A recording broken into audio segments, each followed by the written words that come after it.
এই তোরা রসগুলো তাড়াতাড়ি টেনে নিয়ে লুচির মতো ফুলে যা, আজকের ছুটির দিন আছে, মার্কেটে আমাদের খুব ডিমান্ড। কেন রে রসগুল্লা, মার্কেটে তুই একাই আছিস নাকি? আমাদের কোনো ডিমান্ড নাই আছে মার্কেটে? শোন, আমাদের ডিমান্ড নিয়ে তোকে অত ভাবতে হবে না, তুই আগে নিজেরটা বোঝ। তুই গোলাপ না জামুন, কোনোটাই তো তোর মধ্যে দেখতে পাই না। মুখটা সামলে কথা বল রসগুল্লা।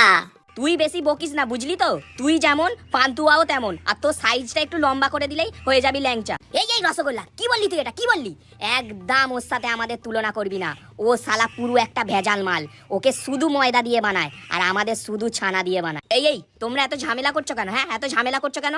আমাকে দেখে শেখো, আমি এত দামি মিষ্টি হওয়া সত্ত্বেও তোমাদের সবাইকে মানিয়ে নিয়ে আছি। বাবা, একটু কাজু দিয়ে তৈরি বলে ভালোই তো দিমাগ দেখছি তোর। এই আড়াই প্যাঁচ, তুই নিজের লেভেল দেখে কথা বল।